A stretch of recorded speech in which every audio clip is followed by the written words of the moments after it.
found an antique music box that won't let me sleep. About a year ago, I came into possession of an old music box. I'm a collector of antiques, always fascinated by the stories they carry, but this one was different.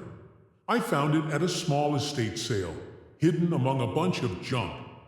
The moment I saw it, I felt an inexplicable pull towards it. It was a beautifully crafted wooden box, intricately carved with floral patterns and a small brass handle on the side. The elderly woman running the sale seemed relieved when I picked it up. She sold it to me for next to nothing, muttering something under her breath that I couldn't quite catch. I didn't think much of it at the time, eager to add the piece to my collection. That night I decided to wind it up and listen to its tune.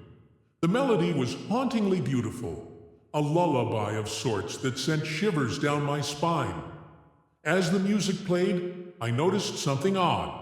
There was a faint whispering, barely audible beneath the melody.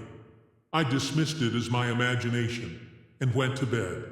The following nights, things started to get strange. I would wake up in the middle of the night to the sound of the music box playing on its own. Each time, the lid was open, and the little ballerina inside was spinning to the eerie tune.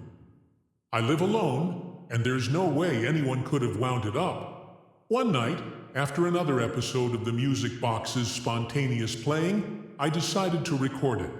I set up my phone to capture the entire night, hoping to catch whatever was happening. The next morning, I reviewed the footage with growing dread. Around 3 a.m., the box started playing on its own. The whispering was louder this time, and I could clearly hear words, "Help me." I tried to get rid of it. I gave it to a friend, explaining that it was a gift I no longer wanted. She called me the next day, panicked, saying the box had wound itself up and played in the middle of the night. She returned it to me, and I knew I had to find another solution.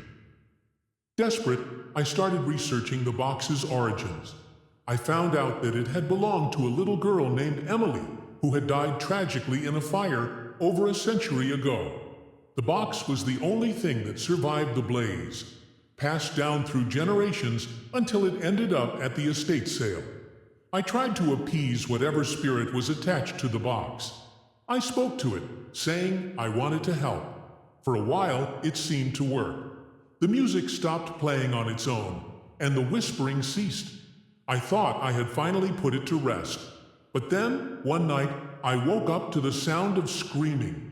It was coming from the music box. I ran to it, and as I touched the lid, it flew open, and a gust of cold air hit me. The whispering turned into frantic pleas. "Help me! Free me!" I knew I had to do something drastic. I took the box to the place where Emily had died, now an overgrown field.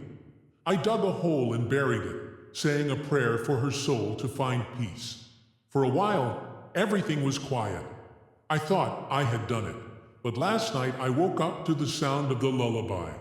The music box was back on my nightstand, the ballerina spinning, and the whispering louder than ever.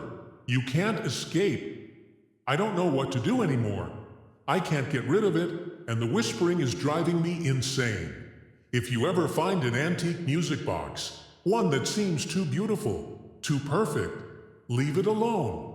Some things are meant to stay buried, and some spirits are too restless to ever find peace. Follow for more.